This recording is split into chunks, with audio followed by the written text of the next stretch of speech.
my name is Jen and this is my channel Embracing Chaos. If you're new here, welcome, and if you're a returning friend, welcome back. I'm so happy to have every single one of you here.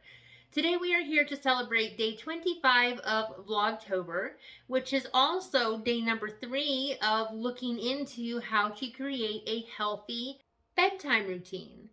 The first day we talked about the importance of establishing a set bedtime. For me, I chose 10 o'clock. What time did you guys choose? Let me know down in the comments. And then yesterday, we talked about the importance of turning off the electronics. How did you guys do with that?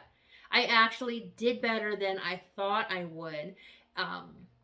My set bedtime is 10 p.m., so I figured I would lay down around 9, watch YouTube for half an hour, and then turn off the TV, the phone, everything at 9:30, and just give my mind and my brain some time to calm down. However, I fell asleep before 9:30, and Steve had turned off the TV for me, so when I woke up in the middle of the night, instead of turning on YouTube and getting wrapped up in my videos because I thought I couldn't sleep, I honestly fell back asleep a lot quicker and a lot easier because there was no light, there was no nothing. I just laid there and fell back asleep. So who would have thought?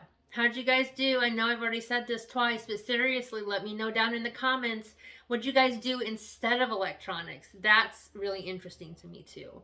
I did nothing because I fell asleep before I turned them off. So go figure. I told you guys, if I lay down more than 5 minutes, I am passed out. That's just how I work. But my problem is more staying asleep or falling back asleep if I wake up. So yeah. Let's see what the website we've been using says for tip number 3. Again, I am using the sleepfoundation.org website, and it is the article called Bedtime Routines for Adults. I will have that linked again down in the description, so make sure if you want to look at any of this for yourself, you use that link. And let's go ahead and see what we have. Okay, number 3. I like this one. Have a light snack or bedtime tea. What about both? Huzzah. Heavy metals and, heavy metals. It's meals. Heavy meals in drinking before bed can lead to indigestion, acid reflux, and middle of the night restroom trips that can disrupt your sleep. However, going to bed hungry can also upset your stomach and make it hard to fall asleep. Find a healthy middle ground by calming your stomach with a light snack like a piece of fruit or yogurt. Cherries, grapes, strawberries, nuts, and oats all have high melatonin content. I didn't know that. So yogurt, grapes, strawberries, nuts, and oats all have melatonin, which, guys, we talked about that the other day, that melatonin is what helps us fall asleep. Non-caffeinated herbal teas, especially ones with chamomile or lavender, are another nice way to calm the mind and induce sleep. Just make sure to use the restroom before bed. Yeah, so I'm one of those people that always has to go to the bathroom, I feel like, as soon as I lay down, even if I go to the bathroom right before I lay down. So yeah.